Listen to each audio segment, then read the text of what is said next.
క్రికెట్‌కి సంబంధించి మన మీదన కన్ను పడింది. ప్రపంచ దేశాలకు ఎందుకయ్యా అంటే, ప్రపంచంలో అత్యధికంగా ఆదాయం సంపాదించేది క్రికెట్‌లో మనమే బీసీసీఐ. మన తర్వాతనే మిగతా దేశాలన్నీ. ఎట్ ద సేమ్ టైం అందుకనే ఐసీసీలో కూడా మనకు కీలక ప్రాధాన్యం ఉంటుంది. మనం వద్దంటే కొన్ని ఆగిపోతూ ఉంటుంటాయి. ఇప్పుడు ఈ రూపాయి ఎందుకంటే మనకి పిచ్చాభిమానం ఉన్నప్పుడు ఎంతైనా తగలేస్తాం.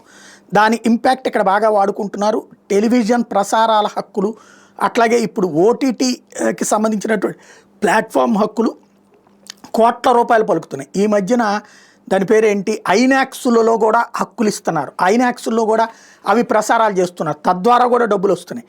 ఇప్పుడు ఓవరాల్గా చూస్తే బీసీసీఐకి 2019లో 14,627 కోట్లు రిజర్వ్స్ ఉన్నాయి. బోర్డ్స్ బ్యాంక్ బ్యాలెన్స్ వచ్చేటప్పటికి ఇప్పుడు అది కాస్త 20,686 కోట్లకి చేరింది ఈ తాజా హక్కుల నేపథ్యంలో.